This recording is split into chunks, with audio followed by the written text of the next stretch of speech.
seen the headlines lately. Inflation is on the rise, banks are being bailed out, and we face a looming debt ceiling fight in Congress. But what does this mean for you? In this episode, I'm joined by two very important guests that bring a lot of insight into how we got into this mess and what we can do to get out of it. Steve Moore is a former Trump economist, a distinguished fellow at the Heritage Foundation, and a co-founder of the Committee to Unleash Prosperity. And Bill Walton is the host of The Bill Walton Show and the former CEO of a $6 billion private equity investment firm on the New York Stock Exchange. Both of them have decades of experience dealing in finance and the economy. I think you're really going to learn a lot from this episode. Well, Steve and Bill, thank you so much for being with me today. I asked you to join the podcast so that we could talk about two very important topics. One is what we just saw happen with the Silicon Valley Bank and Signature Bank. And then also we've got a debt ceiling battle ahead of us with Congress. And I wanted to talk about that and how how the economy is affecting the banks and how the debt and the spending and the printing of money is affecting the economy. So just, small little topics. Just a small short topic. Yeah. And so you both have experience. You are a former Trump economist, and you were the CEO of a $6 billion financial fund that was on the New York Stock Exchange, correct? Private equity, venture capital, real estate. So you both have a little bit of experience, with the economy. What did you think when you first heard about what was going on with Silicon Valley Bank? Were you surprised? Go ahead, Bill. I was surprised it was Silicon Valley because it's one of the most politically favored banks in the country. It's very woke, and I was surprised that was the target. But I'm not surprised because what we've seen in the last 2, 3, 4 years is trillions of dollars of federal spending, which has been financed by the Treasury issuing bonds, and those bonds were purchased by the Federal Reserve and commercial banks, and they bought them when rates were like 1 or 2%. And what's happened, the spending caused massive inflation, and now the Fed's moving to raise interest rates, pretty aggressively. And those bonds, which were worth 100 cents when they bought them, are now worth 80, 85 cents. Massive losses in the balance sheet. Regional banks probably have sitting about $600 billion of losses. Interestingly, the Federal Reserve bought half of the bonds, the banks bought the other. The Federal Reserve is sitting on almost $1 trillion of losses because they've got a bigger balance sheet. And so we have this very strange situation where the bank balance sheets have been crushed by bad fiscal policy and by monetizing the debt. And the thing that's exacerbated the Silicon Valley case is that of their, I think it was like a $400 billion bank, and almost 90% of their deposits were uninsured. Right. And so when the bank, did you say uninsured or insured? Uninsured. Uninsured. That's 90%. You mean over to? I think there was $250,000 cap. Some depositors that had. Well, some depositors had $400 million in the bank. It's incredible in a savings deposit. Well, you think of who their customers were. They're all the big venture capital funds, and when the venture capital funds invest in a company, it's cash, and it could be $200 million in a capital raise. That goes into the bank. Silicon Valley got hit by the fact that with the venture capital business, it deepened despond in the last year because there's been no initial public offering market. Those companies needed to start withdrawing cash, and so they had a lot of pressure on them to raise cash. They tried to raise some cash in the bond market. I think it was Peter Thiel got wind of it, who was probably their only conservative depositor. All the rest of them are major Democrat donors, and there was a run on the bank. Steve, you and I, as the world shut down 3 years ago, we were urging for the reopening of the country right away, and we warned that we were going to see severe financial consequences with massive government spending and an economy that was actually not even functioning at the time. Is that part of what has contributed to what we're seeing right now? Yeah, this is called the chickens have come home to roost, and so when you have, it started in 2020 when we spent about a couple $1 trillion to deal with the shutdown of the economy during COVID, and then Biden came in and spent $6 trillion on top of that, and all of that was borrowed. And so it was as sure as the sun rising in the east and setting in the west that you were going to have a massive inflation problem. Washington got it all wrong. The Biden administration got it wrong. The Federal Reserve Board got it wrong. This was when they were talking about transitory inflation. And another thing is that people should recognize. Are you familiar with the term modern monetary theory? I am familiar with it. Maybe I'm not an expert on it, and maybe our audience has not heard it. Okay, so it's okay if you've never heard of it, folks, because it's just this dingbat left-wing theory that we used to laugh at. And the idea is that because the United States is the world reserve currency, we could just borrow and spend as much as we want, and then all these other countries would lend us money, and we could just borrow and spend our way to prosperity. Well, that hasn't worked very well in, let's see, Argentina, Venezuela, Mexico, Bolivia, Zimbabwe. And yet we've really tried this really crackpot idea. And so the inflation, as Bill just said, soared. And that forced the Fed to raise interest rates, 8 or 9 times or something? Yeah, 8 or 9 times. We're at 0.5% a year 14 months ago. Now we're at 5%, and they may have to do another rate increase. Now, why was the Fed raising rates? Because inflation was getting out of control. And so, we have kind of the worst of all worlds right now. We have rising interest rates. Inflation is still pretty persistent. I think it's coming down a little bit, but it's still bad.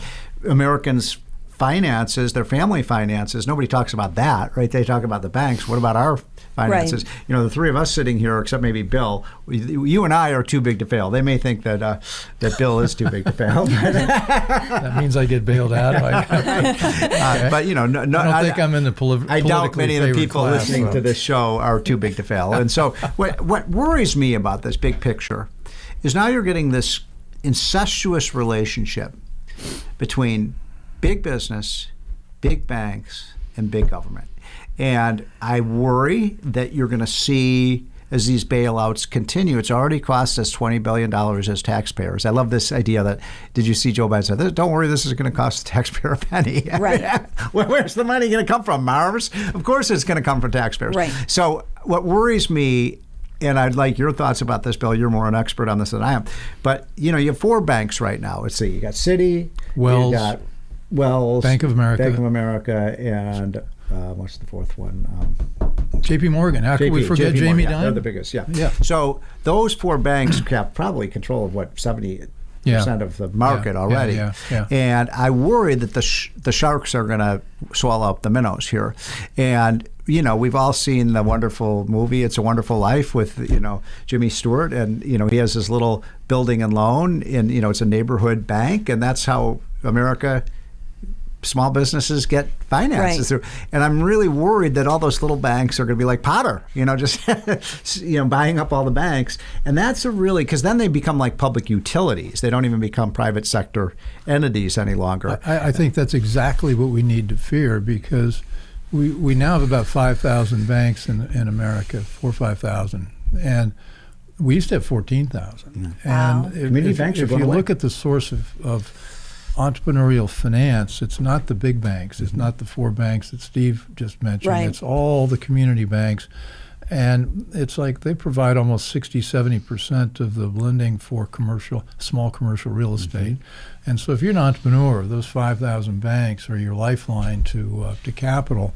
And just as we saw with the lockdowns, where they shut things down and they drove tens of thousands, hundreds of thousands of small and medium-sized businesses out because they declared some essential, mainly the big companies, none of the small ones. Right. They were inessential. They all went out of business. And if you look at if you care about freedom and our self-reliance and ability to get ahead as entrepreneurs, having a robust small business entrepreneurial community is essential to the freedoms in America. And this banking crisis, I think it's a financial crisis, but I think we also have to be worried about them saying, let's not let a good crisis go to waste. And by that I mean they could use this as an opportunity to snuff a lot of the small businesses out, drive that capital back into the bigger banks, And I think that's the next step to a central bank digital currency. Think about what happened with Silicon Valley Bank. So, look, I'm a pretty libertarian guy, but I do think we should have deposit insurance. That prevents runs on banks, and that was created in 1933 or something like that, and. It's the idea is you can feel safe as a mom and pop investor that your money in your bank is going to be insured, and that's a good thing. And so, by the way, people listening to the show, you don't have to worry about your deposits if you have less than $250,000. But now what the government is saying is these companies that didn't have $250,000 but $250 million in a bank are going to get federally even insured. almost $500 million. Some as high as that. Yeah. And how is that? I mean, I'm in favor. At some point, if you've got $250 million in a bank, shouldn't you have some skin in the game about whether they can actually pay you back? And these guys are smart enough to know that they should be. That is uninsured, and they're taking a lot of risk. But then the thing that's troubling about this is we've seen all our institutions become partisan. We've seen everything weaponized and become politicized. The FDIC, when they did what they did by declaring Silicon Valley a systematic risk, and it wasn't. It was too small for that. What they were doing was explicitly bailing out these big depositors that were big Democrat donors. And if you look at the depositors of First Republic Bank, which is another bank in California, or Signature Bank in New York, Signature Bank finances all the taxi medallions, and it's also a big bank for Democrat donors and the Democrat Party in New York. And so what's happening is they're beginning to bail out politically favored institutions. And the concern, of course, is that if you're East Palestine Bank or if you're some bank in Dallas that's financing oil and gas, you won't be politically favored and you won't be bailed out. And so we're seeing a privileged few that are protected and all the rest of us not. Yeah, the way I put it is, they bailed out Silicon Valley Bank. Do you think they would have bailed out Shenandoah Valley Bank? I don't think so. Right. So that is a problem. I live in Shenandoah, so exactly. They weren't going to bail me out. Meanwhile, the national debt continues to accumulate, and nobody wants to really talk about it. But we've seen, just in the 2 years that Joe Biden has been in office, our national debt has risen already by about $7 trillion in 2 years. And now, you're probably familiar with this number, but in 10 years now, the national debt will reach $50 trillion. When I came to Washington in 1985, do you know what the debt was? $1.5 trillion. Now we're going to be at $50 trillion. And here's my kind of warning to your listeners and viewers. There will be a financial crisis of a big magnitude if we don't do something. It's an overused metaphor. We're on the Titanic, and the iceberg's right over there. Right. And we better turn this thing around before we hit that iceberg, or you're going to have blood in the streets. Well, how do we turn the Titanic? Well, you've got to have, what we're going to talk about. You got to use the debt ceiling as leverage to get spending cuts. I'll give you one example. One of my favorite senators is Rand Paul of Kentucky, and I'm pretty libertarian, and he is too. And he makes a really good point. Balancing the budget isn't really that hard. All we have to do is go back to the pre-pandemic budget. Right. So if we just went back to 2019, because pandemic's been over for two and a half years, okay? And so let's just go back to the 2019 budget. Yeah, we spent a crap load of money, but we don't have to keep spending that anymore. I mean, the crisis is over. And this is very historically, accurate that every time we've had a crisis in America, so you start with the Revolutionary War and then the War of 1812 and the Great Depression and the Civil War, the government would borrow, and then when the crisis was over, it would actually start paying down the debt. Joe Biden is the first president in history who comes into office when the crisis is over, and he loads up with more debt. We should be paying down our debt right now, not loading up more on it. Right. So that's what's keeping me up at night. Yeah, but Steve, don't you think this is not the plain vanilla financial crisis we're in now, and this spending is not the plain vanilla for social program spending? If you look at the $6 trillion or $7 trillion, there's $2 or $3 trillion of that went into climate. Of course. And subsidies for yes. Wind and solar, and who benefits from that? I guess the question with all this spending, it's not like the old time social programs. This is for very wealthy investors. They're getting tax credits for wind farms and for power lines and things like solar that. panels. And panels and stuff like that. And so this spending is especially egregious because it's also aimed at a climate agenda which is benefiting these wealthy people. But Steve's written 19 books, I think, on energy. We can't live with wind and solar as our energy So, yeah, sources. if you look at, I mean, this is a really good point Bill is making. So I'm not against borrowing. Look, borrowing to finance things that will actually provide a return. Something productive. Yeah. Wait, in other and words, that's why those banks are important in the first place, the community banks, because people are borrowing against them to start their Start a businesses. business, Right. develop real estate, all that. yeah, so all with that. the $6 trillion we borrowed, what have we gotten for it? Windmills, really? Solar panels, income redistribution programs, things that, it's not like we're building the interstate highway system or something that's going to pay off for years and years, just the opposite. And the climate piece has a huge national security component because all the components for wind and solar are made in China. And batteries and And instead of building weapon systems that we may need to deal with the China-Russia axis, which now exists thanks to Joe Biden, we're yeah, so in this instance, it's not just the massive spending. We've always been, you and I have been yelling about that for, I don't know, when did we meet each other? A long time ago. We've been concerned about it. But it's the nature of the spending now. And it's going into wholly unproductive purposes. And yeah, we all want clean air and clean water, but we've already solved that problem in America. Right. And well, let me give you an example. Well, there's $350 billion green energy slush fund that was passed as part of the, what do they call it? The inflation. I call it the Inflation Acceleration Act. It's $350 billion just sitting there in the bank. Do you know who's running that program? John Podesta. For the people who don't know John Podesta is, he's just a smart political guy. He doesn't know anything about business. How much of that money do you think is going to go to your group?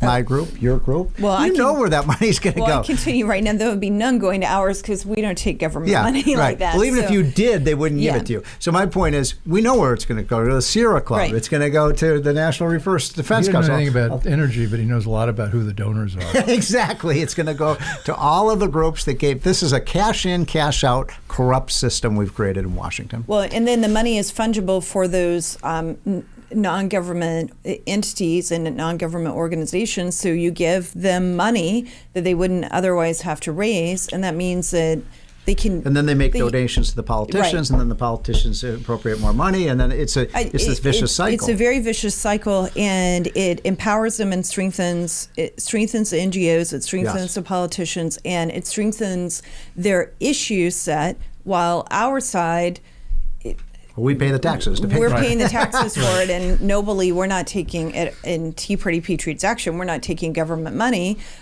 Or our foundation, just to be clear, we're not taking government money in any of our entities, and they're using our tax dollars against us. So I'll give you another example. Rigged. A good recent example. If you read the Wall Street Journal, you've seen this story. But basically, a lot of Republicans voted for this absurd semiconductor bill, the CHIPS bill, which is just a corporate welfare program for Samsung and Intel and so on.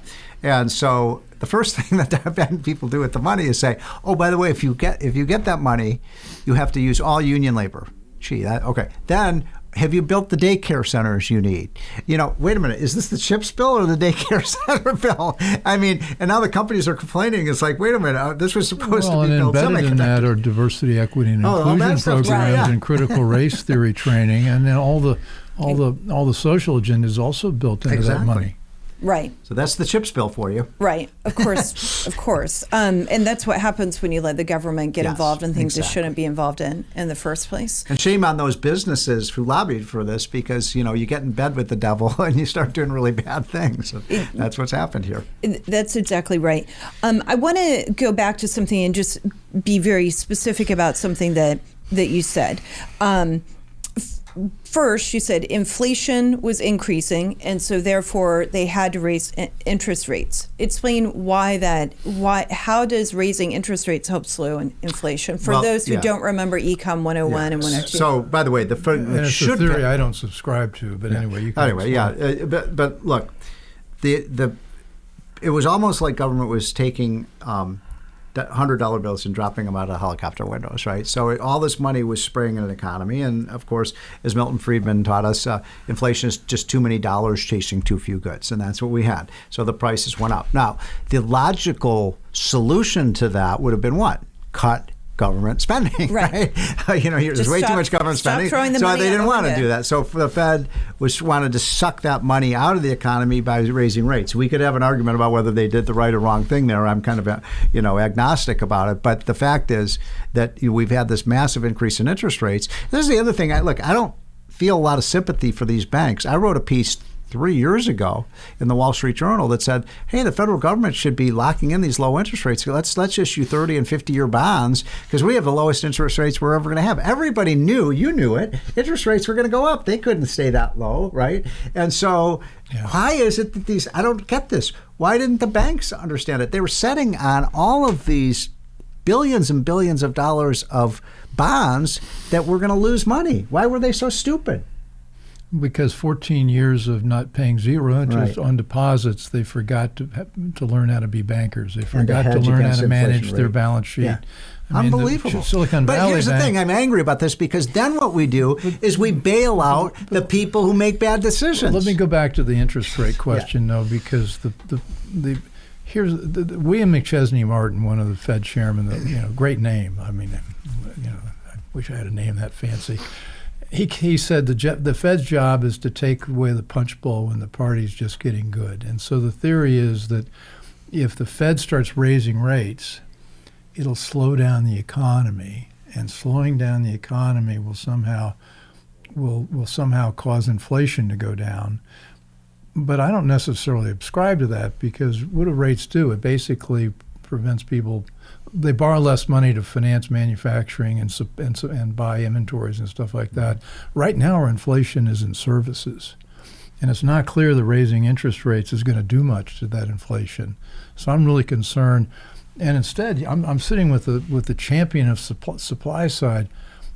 What they ought to be doing is thinking how to increase supply, increase work on the supply side. Instead, they're trying to kill demand by raising rates and punishing us. There's this incredible punitive thing they're doing, and we're all paying the price. And then if you're Silicon Valley Bank, they bail you out.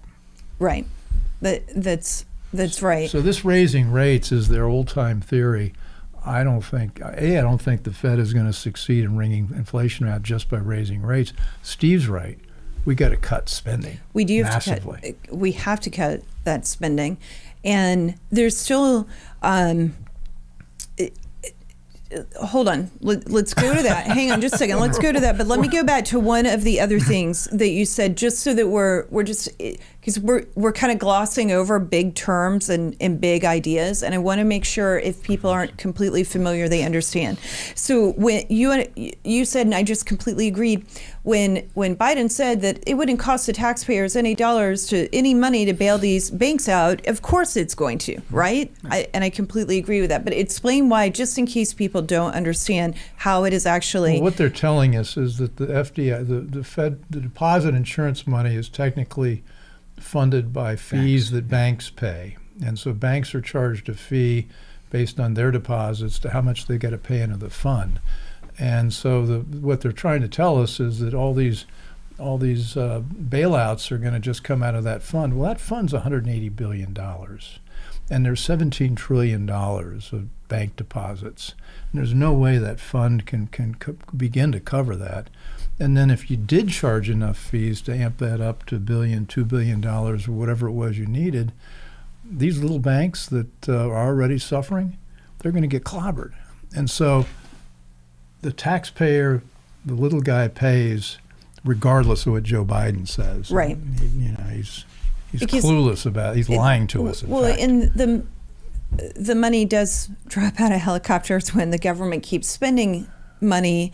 But at the end of the day, it's us who is inflation is paying. Is a tax. Let's not forget that. So inflation is just a tax on every dollar you have in a savings account or a retirement account or in your wallet. This year you got $2,000 or $3,000 less than you had last year because of inflation. I mean, this is a really important point. I want to amplify that.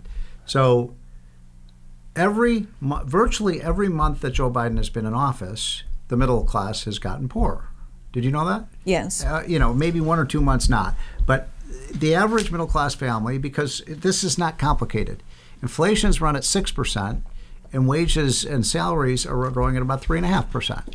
So that means month after month after month, there's a compounding effect of that slower rate of wage growth than inflation. And so now the average family is down somewhere between $3,500 and $4,000 a year in purchasing power.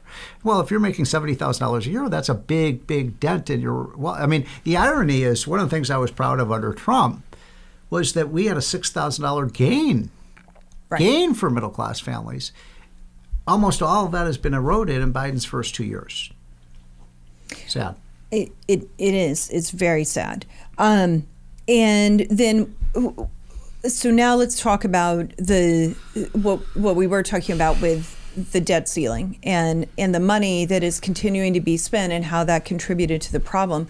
One of the things that I've heard Republicans on Capitol Hill talk about is that they want to, as part of the debt ceiling negotiations, they're talking about clawing back the unspent COVID funds.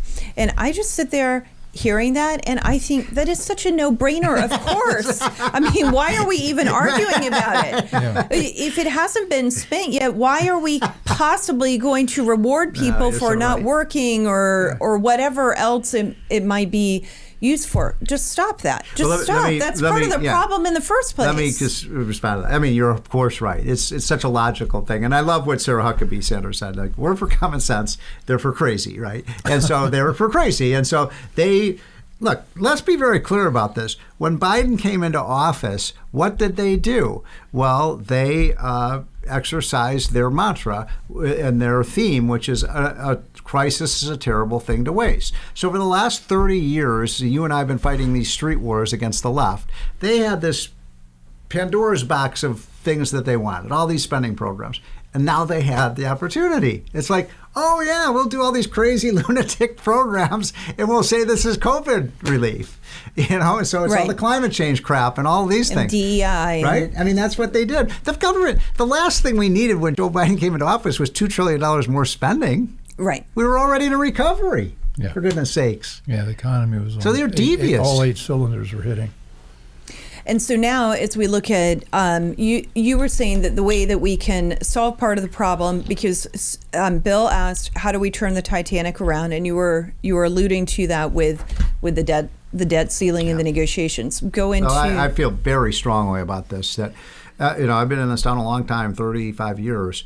The only time we've ever made progress on getting the debt down and our deficit down, and actually in the Clinton years we had balanced budgets, was by using the debt ceiling as the leverage to get Congress to agree to cut the budget.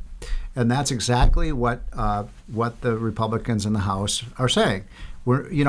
Let's keep this really simple, okay?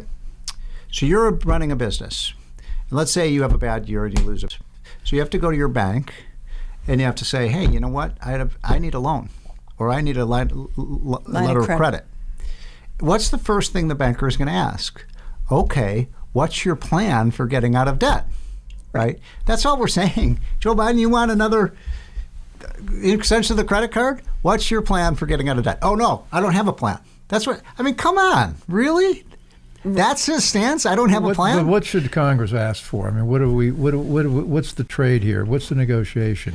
If you want to increase it, we want these 3 things. What are the 3 things? Number one, we cannot live with, $80 billion for 87,000 new IRS agents. No, absolutely not. Right. We saw what happened, how they politicized and weaponized the IRS. So that's my condition number 1. Absolutely not. Or else, I guarantee you, they're going to be knocking on your door and my door. Right. And everybody listen to the show because we're conservatives and that's what they do. Number 2, there's a $350 billion green energy slush fund I made reference to. 0. Nope, that money is gone. We're not going to spend that money. Number 3, there was over $400 billion of COVID fraud. We have to find these people. We have to put them in jail. They stole money. They ripped. This is the biggest heist in the history of mankind. Yes. What happened? And we have to get that money back. Number 4, get rid of all these corporate welfare programs. This isn't really that difficult. There's so much excess government spending out there. And then grow the economy. Why don't we produce as much oil and gas as we were doing under Trump? that would create jobs, that would reduce our dependence on OPEC, and it would raise revenue for the government. Those are just some ideas right off the top. So the IRS agent problem is even worse, because I talked with a couple of my accountants and they said there's nobody out there qualified to do these jobs. And so you not only have somebody That's a good point. who's sort of viciously coming after your money, but they're going to be incompetent. And so that, you know, we're flooding the zone with more incompetent people. But they will be leftists. Maybe we need to hire these people as COVID corruption cops. Yeah, That wouldn't be a bad idea. Of course, they'd find a way to use that against us as well. The corporate cronyism, Steve, I think we need to put a real face on it. And I think the face is the climate lobby, the climate change lobby, because the people that benefit from that they're already wealthy, billionaires that are, you know, look at John Kerry. And look at all the people in these funds in Silicon Valley, and Tom, what's his name, from San Francisco, tried to run for president. You know what I'm talking about. But anyway, we forgot.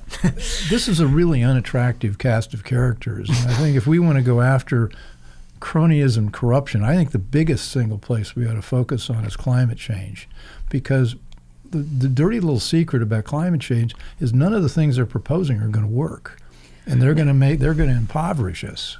And you know, you think you're middle class and have trouble now. Wait, they're already trying to eliminate the gas in our stove in the kitchen. Yes. But then they're going to start doing things like rationing how much propane we can buy to heat our houses. That's coming. Did you know, by the way, just so that people understand how many consequences there are with the things that they just throw out like it's no big deal at all. I spoke to my heating and gas guy a few weeks ago after the gas ban on stoves had been talked about. He said, "Did you know they're thinking of banning these gas stoves?" And I'm like, "Yeah, I happen to know that." I've got an op-ed on and a call to I'm aware of action. that, yeah. He didn't know who I was, but anyway, so I'm like, "Oh yeah, I kind of know something about that." And he said, "Well, did you know that if they ban that stove in your house, we have to replace the electrical box in your garage? Yeah, they have to do that because you don't have the proper wiring in your house right now to handle the increase in the load for the electricity that would come from changing your gas stove."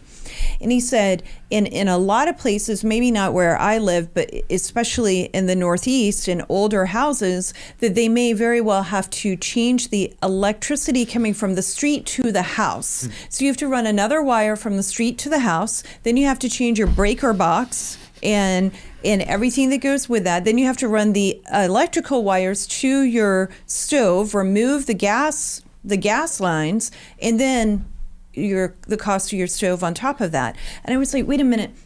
So if you buy a stove, let's say it's $2,000, and that may not even, I haven't shopped for stoves, so that may not even be right given inflation right now. But let's say it's a $2,000 cost, and you're thinking $2,000, maybe it's $500 for installation if you're someone like me who can't do it themselves.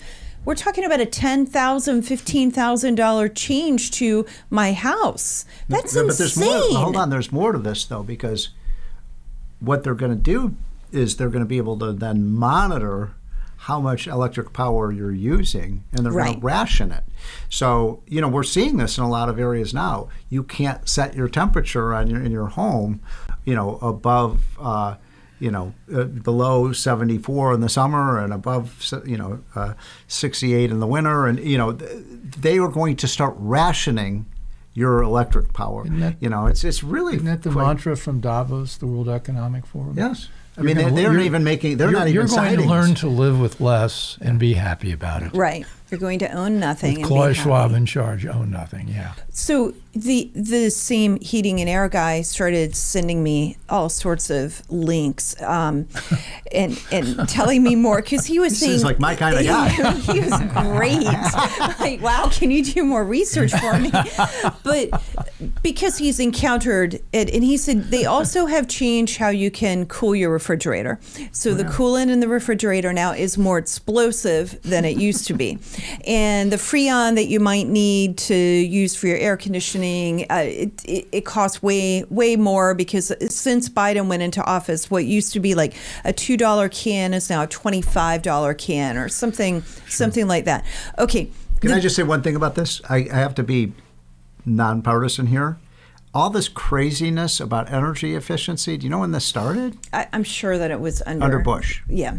He passed the worst energy bill ever, and it was all about every appliance you buy has to be energy efficient. And and now of course it's times 3 under Biden. But the Bush people were. Well, we all supported Bush, and now we wonder why. Yeah, well, that was just look, Bush did some good things, but that was ridiculous. I think that Bush caused the Tea Party movement because we had the bank bailouts and Exactly. TARP under him, and then stimulus was just a continuation of those other bad problems. And we got rid of incandescent light bulbs under a Republican. Was that under Bush? Yeah. Well, I don't know if it went into effect under Biden or not, but it was a Republican senator. Well, that is real cronyism, because GE, Philips, and Ericsson couldn't make any money on incandescent bulbs, and so they put their arms around the climate lobby and said we need, the energy lobby, and said this is what we need, because they couldn't make any profits, and now they can make profits on these newer bulbs that everybody hates.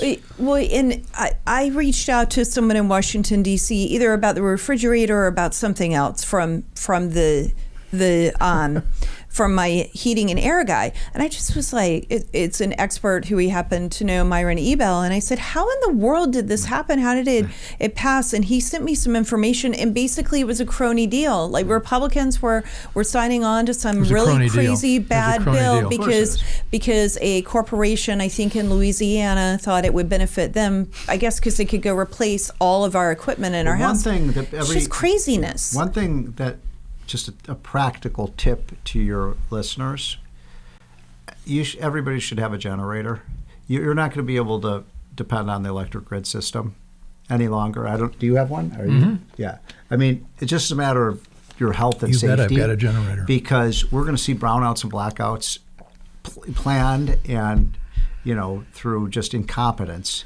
And you lose your electric power, you're putting your, as I said, your health and safety at risk. So I would urge people, don't think, these people are nuts and they don't want you using electric power.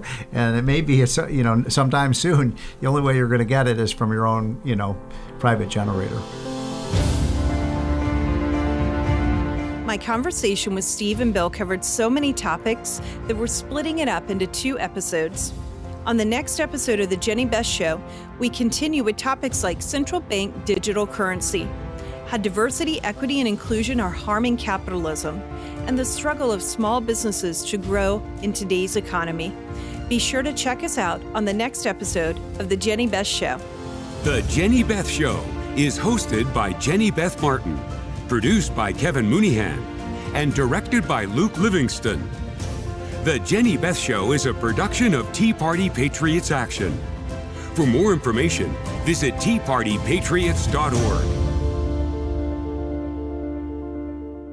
If you enjoyed this episode and want to stop freedom thieves from turning our country into a communist nightmare, be sure to click the thumbs up and subscribe to the channel. And while you're at it, click the notifications bell to get an alert every time we post a new episode.